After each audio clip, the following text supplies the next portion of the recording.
Hello and welcome guys to another video, and today we're going to be having a look at the LMP2 at Daytona road course.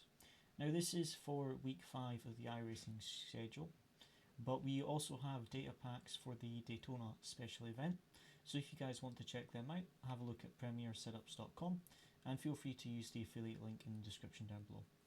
So let's have a look at the Hotlap and then we'll have a look at the guide.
So going into the first corner, we can take a really wide entry with the prototypes, both the LMP2 and the GTPs.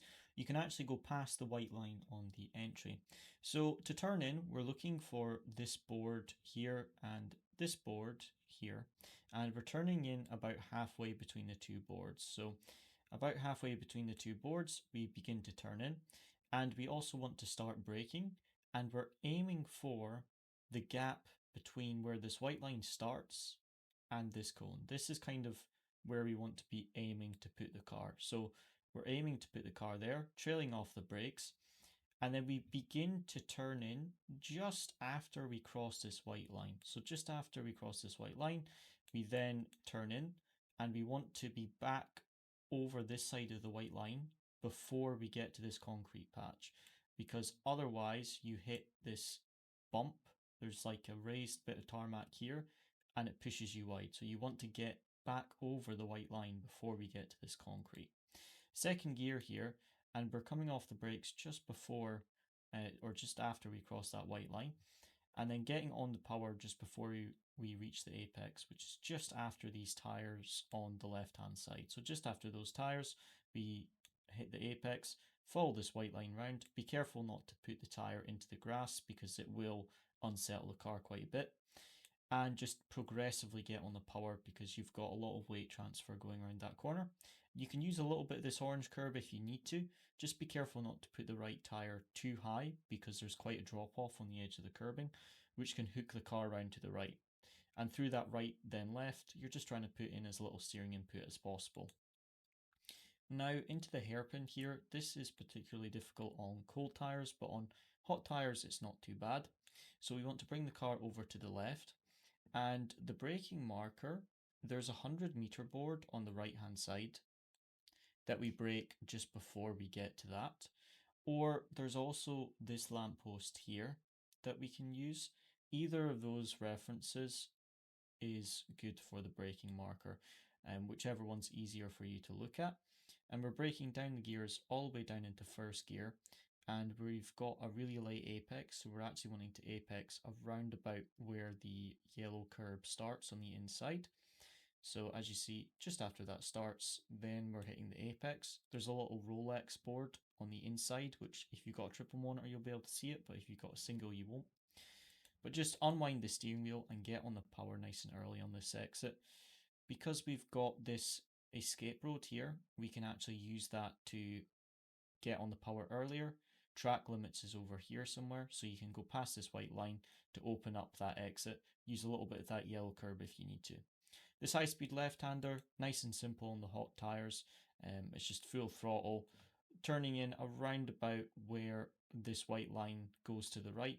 So it's going straight and then it goes to the right. Round about here we can turn in for the left, and then it's just a nice gentle application of the steering wheel, full throttle, and just bring it over to the left of the track because we've got this right-hander hairpin coming up. On cold tyres you'll want to lift there, but on warm tyres it's absolutely fine just to take it full throttle.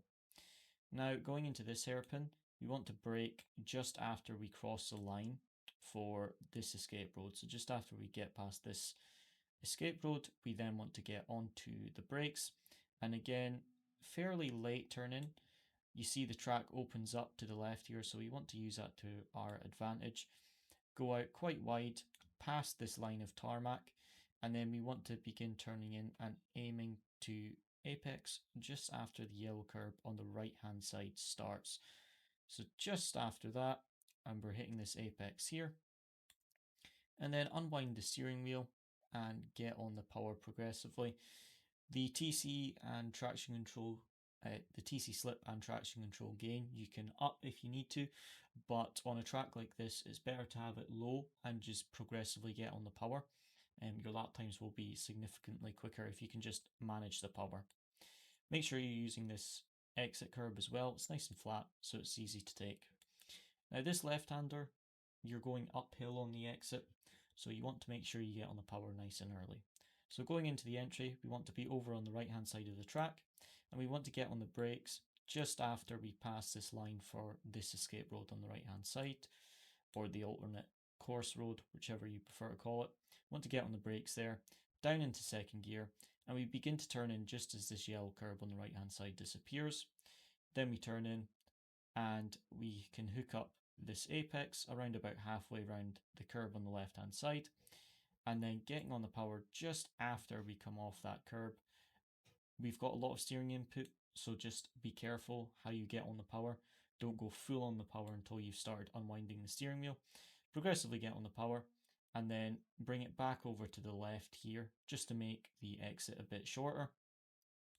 And you don't want to go below this yellow line after these cones, so you can go below it, but once you get to these cones you need to be above it, otherwise you'll get a slowdown penalty. Now we're going into the new chicane, and for the braking reference we're looking for this light board and the number 1 board, and we're braking about halfway between those two markers. So about halfway between those two markers we get onto the brakes, down into 4th gear and trailing the brakes, and we're aiming to take this blue and yellow curbing on the entry here. So trailing the brakes down into 3rd gear, and we want to hit this blue and yellow curb and then this blue and yellow curb. So avoiding these curbs here because they just launch you to the moon.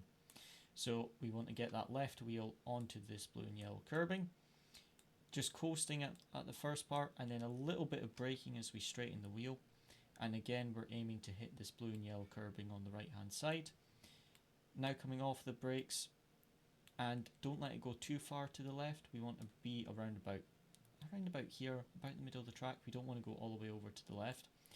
But now coasting, just let the car rotate, and then get onto the power. Once we know, okay, the car's gripped up now, it's settled after hitting that curb, now we can get on the power. Now for these curbs we can take a lot more. So on the right side we can put this tyre in this gap. So we want to put it between this edge of this blue and yellow curb and these sausage curbs that launch you to the moon. So the right tyre, we want to be just in that gap there. And then on the left curbing, that's going to bump us out wide a little bit. And we can take this final sausage curb. So this final one here, we can take a little bit of that. That's going to unsettle the car a little bit. But because our wheel is straight and we're fully on the power, it's going to settle very quickly with the damper settings we have. And then bring it over to the left and just make this exit nice and short. Don't want to put too much steering angle input because otherwise it's going to affect the acceleration. But we also don't want to make that exit too long. So around about where this changes from grey to yellow. We kind of want to be back onto the oval around about this point, but you can be on the left up to those cones there. And now to finish off the lap, we basically just drive as close to this black and yellow line as possible, all the way to the line, and that is it. So as I said guys, there is data pack for both week 5 Daytona in the LMP2 and for the special event. So if you guys want to check those out, there's a link in the description down below.